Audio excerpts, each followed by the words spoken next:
Mireng-mireng mau kok saged dicicil. Nggih saged. Saged nggih. Saged. Nggih, pokok satu hari niku saged dicicil. Mengke pembayarannya ampun lunas ngoten mboten Bu. Saged dicicil. Pagi pinten, mengke siang tambahi pinten. Nggih. Niki mengke SMK PGRI 1 Nganjuk kula ken nabung. Kula ken nyicil. Mengke niki dicicil tahun ngajeng. Langsung mengke. Bibar niki mengke dicicil malih. Tahun ngajeng. Oh nggih gampang Bu nggih. Ngoten. Leres. Dados wiwit dinten niki dipun cicil isuk awan sore, isuk 10.000, awan 10.000, bengi 10.000. Niku mben dina. Mengke ditransferke teng niku. Mengke tahun ngarep nek mboten sambayar. Nomor rekening nggih, Mbak. Piye kan? Pripun? Jare isuk awan sore. Isuk awan sore ya pas hari hai lho Pak Mas. Sore ya terus dina ngono kuwi. Kadung wau pun kalender pun kula bunderi ya Mbak Niken. Nggih. Tanggal pinten lho Bu, tanggal pinten? Nggih, Desember ngeten iki 2026 jeng ben. 2026 dicicil saiki. Nggih. Weh ya plekoto no Bu. Ilang no muspro. Iya. Bang gampang mengke Bu, gampang. Mriki dados setiap tanggal 24 nggih Bu. Lahirnya SMK PGRI 1 24 tanggal itu. Oke. Rencana tahun depan badhe nanggap nopo Bu? Nggih karena sing saged dicicil ngoten. Pokoke PGRI niku saged dicicil pangga oke. Oh nggih aman-aman mayang kan saged dicicil boleh. Dicicil laras nggih saged mboten Pak? Apa? Dicicil laras cicil saged mboten? Ya iso kepepet ya iso. Heeh. Monggo Bu, badhe ngaturaken napa? Lagu napa Bu Indra? Nggih. Napa? Kula niku jene mboten mau kok suara emas lah kula mboten saged nyanyi yang bagus. Yang bakal menika partisipasi Bu. Partisipasi. Nggih, panjenengan. Napa Mas? Napa? Derek. Nggih. Tapi banyak jenengan nggih, kadang jenengan nggih sing nyanyi. Oh nggih napa? Soalnya jenengan kula bayari ya. Nggih Pun nggih manut nggih. Lah iya. Nek lunas ya kok ya. Bu Indrawati niki mung melu partisipasi lan gayengke. Sing gandeng sing dibayar kowe ya sing kudu tele-tele ngantian. Ya. Ben ora ngentot-ngentot kowe ya. Luar biasa. Nggih. Swantenipun sae Bu Indrawati. Saya saking pundi. Saestu kalih musik nggih pas ngoten kok tempone nggih pas. Mergi Mbak Niken niku. Sing ngere pas kan Mbak Niken. Makasih Bu. Nggih, sami-sami. Semoga sehat selalu panjang umurnya. Amin. Mungkin ada kata-kata untuk semua atau para siswa-siswa di sini. Untuk anak-anak SMK PGRI 1 Nganjuk, terima kasih. Kemarin juga sudah mempersembahkan jadi perangkatan Bapak. Oh gitu. Iya, Perangkatan kita 2529. Nggih, nggih. Kalau jadikan satu di sini pasti Enggak muat. gelut. Oh, Enggak gelut. muat iya, tapi gelut. Pasti. Maka dari itu ini perangkatan kemarin ada penyu musik untuk kelas 10, kemudian kelas 11 kemarin juga Mbak Ajeng Febria. Jadi setiap angkatan itu nanggap sendiri-sendiri. Nanggap sendiri-sendiri. Wah, luar biasa, luar biasa. Yeah. Kok sakit mendidik siswa-siswi di sini kok seperti itu toh, Bu? Ya, karena kita awalnya itu anak-anak kita yang paling terpenting itu adalah kedisiplinan Bapak. Oh, betul. Bapak Ibu Guru SMK PGRI 1 Nganjuk yakin bahwasanya anak-anak kita, anak-anak SMK PGRI 1 Nganjuk itu sudah pinter. Nggih, nggih. Kalau karakter itu kalau tidak dibimbing kan susah Bapak. Betul, betul. Nggih. Nggih, nggih, nggih. Yang Maka pertama dari- itu karakternya ya. Iya. Kalau mungkin dari Bapak Ibu Guru banyak menasihati sekarang tidak digunakan. Tapi kami dari Bapak Ibu Guru yakin bahwasanya anak-anak PGRI suatu saat akan mengingat apa yang disampaikan oleh Bapak Ibu Guru. Betul, betul. Nggih. Ya, luar biasa, luar Nggih. biasa. Disiplin Karya. itu bagi kami nomor Nggih. 1 Bapak. Disiplin nomor 1. Iya. Nggih, pasti selalu akan terkenang oleh para siswa-siswi di sini apa yang menjadi himbauan dan dawuh-dawuh dari Bapak Ibu Guru. Nggih. Walaupun tidak sekarang tapi untuk besok dan kelak. Gitu. Ya, kami yakin Bapak. Nggih, nggih, Nggih. nggih. Karena ya suatu keberhasilan itu dari keyakinan. Betul. Kami yakin bahwasanya anak-anak SMK PGRI 1 Nganjuk juga sudah terbukti walaupun kita itu sekolah swasta Bapak. Betul. Ada yang jadi tentara, polisi, wirausaha juga ada. Jadi luar biasa. Ya. Beliau punya bakat-bakat yang luar biasa. Betul. Berarti hebatnya anak-anak alumni sini itu karena didikan Bapak Ibu guru yang ada di sini. Betul. Itu kalau pewayangan sebagai kawah condro di muka Bu. Menggodok para generasi-generasi yang akan diandalkan di masa depan. Mula tepuk tangan lagi untuk SMK PGRI 1 Nganjuk. Terima kasih. Luar biasa. Sampun nggih Bapak. Sampun nggih. Mboten usah nyawer pun diwakili kalian Pak Kepala Sekolah. Niki pun disiapne. Napa nggih? Repot-repot. Terus Mbah Nuwun, Bu. Nggih, Mbah Nuwun. Ya. Nggih, Bu, nggih. Ya. Ayo men disusul karo Mayang karo Okvalica. Ya. Iki ana sing nyuwun lagu Samboyonan. Nah iki. Ya cah telu. Mumpung enek Mas Gugu. Gugu. Heeh. Ki saka Mas Ruki sing ana melandangan Pace. Mau nyuwun lagune sing berbau Samboyonan Pak Kangko. Nggih. Yang kepengker kawan kepengker nimbali dumateng kula sak kanca. Nggih, sembah nuwun. Nah. Ya ta. Nangis sajroning atiku.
Nalika wedok sing ana TikTok lan YouTube.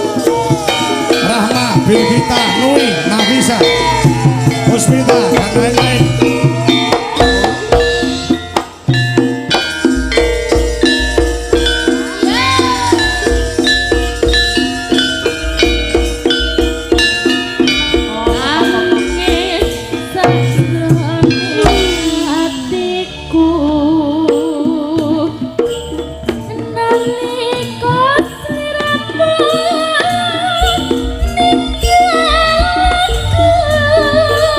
Aku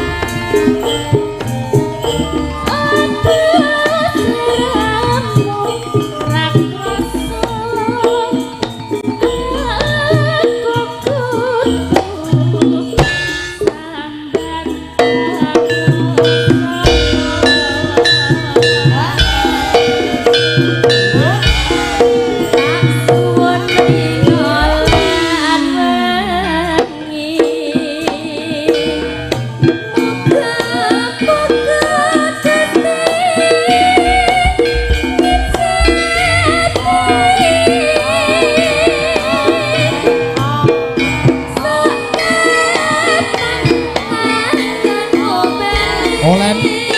Terima kasih.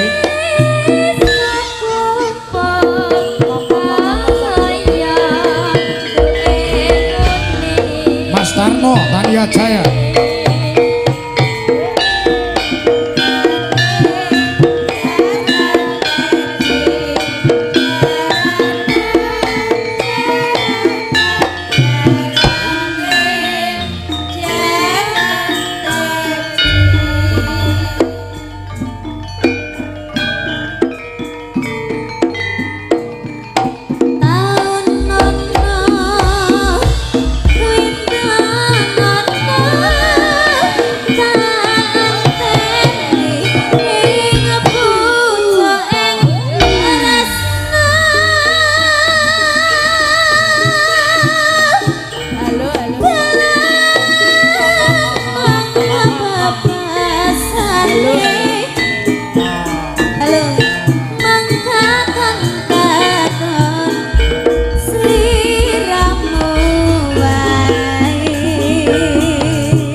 Cacaki dorang iman kupinge dhewe-dhewe. Kuping tuwek lek krungu kaya ngene wak pang peng pang peng. Rodok dilirene Mas, sound sistemnya kebanteran iki wis. Nang kuping iso pang peng pang peng. Mulai kurang banter nesu. Iya. Bareng gabung karo Sonjo Dipati terus gensete digawe dhewe-dhewe tur gensete loro sonku nek ngedap-edap iki kode tahun depan kudu duwe genset dhewe. Wah ngono. Ah, genset 10.000-an. Lah iya. Lah pancen ampe lan orane mbok penabuhe apike kaya ngopo kompake kaya ngopo. Nek ning sound sisteme ora muni. Halah nganti sengkleh tangane ora apik. Lho ya. Tadi kerjasama ya Gong. Heeh. Weh, luar biasa. Yo. Wanda. Ya. Niken gen leren sik sak lagu. Gen duet karo Nanang tak pilihne Jinjik Perawan. Sing isih bocah sing ora duwe uni. Sindenku ki sing paling meneng dhewe kok Wanda rumah saku. Paling meneng dhewe siji Wanda, ngisor sithik Burini. Jadi nah. Sinden kok rumah saku bocah kok ora duwe swara. Wanda kuwi terus yo. Ora duwe swara kon menang. Oh.